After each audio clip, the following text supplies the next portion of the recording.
Good morning mga ka-admin! Yes, meron po akong dumating ngayon na parcel. In-order ko po ito sa Lazada. So, dahil po ang mga bata ngayon ay 8 hours na po sila sa school, gusto daw po nila na ang kanilang tubig ay malamig po palagi. From morning until hapon. So, naisipan po namin na bilhan sila ng Aqua Plus. Ano ba basahin yan? Hirapan ako pagbasa. Yes, Aqua Plus. So, 650 po ang isa nito. Tingnan natin kung tama ba kasi ang in-order ko is kakulay po ng Aqua Plus ng kanilang papa ang stainless steel. Silver steel. Tama ba? Tama ba yan? Anong kulay nga ito? Ayan nga. So, tingnan natin. Ayan po. Silver steel. Silver steel. So, check natin. Nandito po ang resibo. Nilagay po nila sa gilid. Ayan po. So, marami pong nagtatanong sa akin dahil meron pong mga akong nakilala. Meron po akong mga nakilala na umorder daw po sila ng Aqua Plus pero mali daw po ang dumating sa kanila. So, advice ko lang po sa inyo kapag umorder po kayo online or halimbawa sa Lazada app po kayo umorder, punta po kayo mismo sa flagship store para hindi po kayo ma-scam. Yan po ang ating turo sa ating mga nagtatanong dyan kung paano daw po upang hindi sila ma-scam.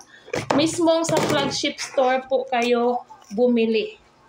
So, legit po kapag sa flagship store. Dahil meron akong nakakilala na umorder daw siya ng Aqua Plus, piki naman daw ang dumating. And then, I asked him kung magkano nga ba ang halaga. 200 pesos lang daw. So, piki nga talaga yun kasi 200 pesos lang. The original price po kasi ng Aqua Plus is medyo pricey siya.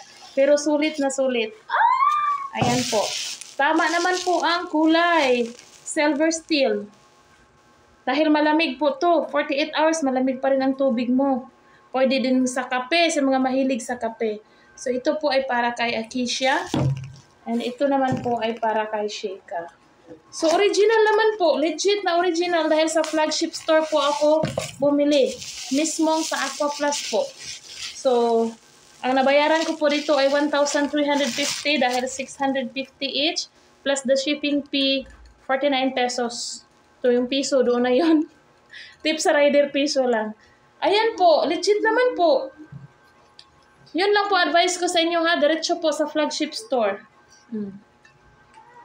Legit na legit. So, mukhang kukulangin to sa inyo. 8 hours kayo sa school. Pero pwede naman kayong makahingi ng tubig doon na. Doon sa may doon sa school.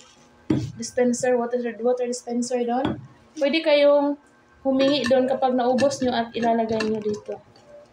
Lagyan na lang to ng pangalan dahil parehong kulay lang siya. So, lagyan na lang ng pangalan. Ayan po ang kanyang box. At ito po ang kanyang resibo. So, thank you, Aqua Plus.